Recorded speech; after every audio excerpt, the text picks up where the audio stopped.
We looked into patterns of treatment in the last 30 days of life in patients who were dying from cancer.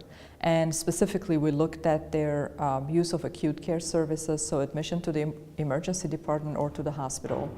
We looked at receipt of cancer-directed treatment in that 30-day window, and also admission to the ICU. We also looked at whether they died in the hospital. This study was done in the context of multimorbidity, which we defined not only just as the presence of chronic conditions, but also as chronic conditions co-occurring with functional limitations and or geriatric syndromes. And we had hypothesized that multimorbidity would be negatively associated with receipt of aggressive care in the last 30 days of life. Instead, what we found was that multimorbidity was not at all associated with aggressive any treatment in the past 30 days of life. Instead, it was aggressive care was driven to some extent by age, but mostly by race, patient race. And this was done in a US representative sample of participants who had died from cancer. In patients who are dying from cancer, this is only the last 30 days of life.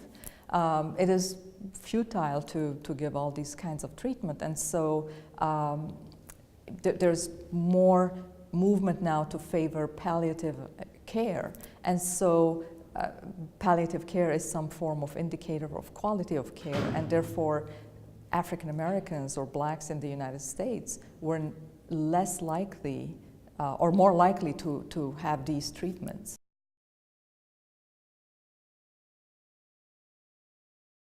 I would think, I wouldn't put all the blame on doctors. I think that there are a lot of cultural issues that need to be worked out here. I think that there needs to be some education going into certain ethnic groups to say this is what palliative care is about, and maybe aggressive care is not the way to go here in the last 30 days of life.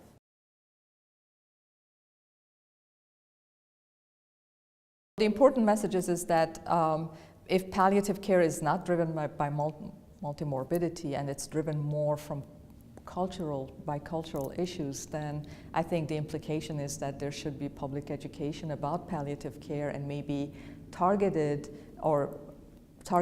and well-designed interventions to address the cultural issues in certain ethnic groups to address this problem.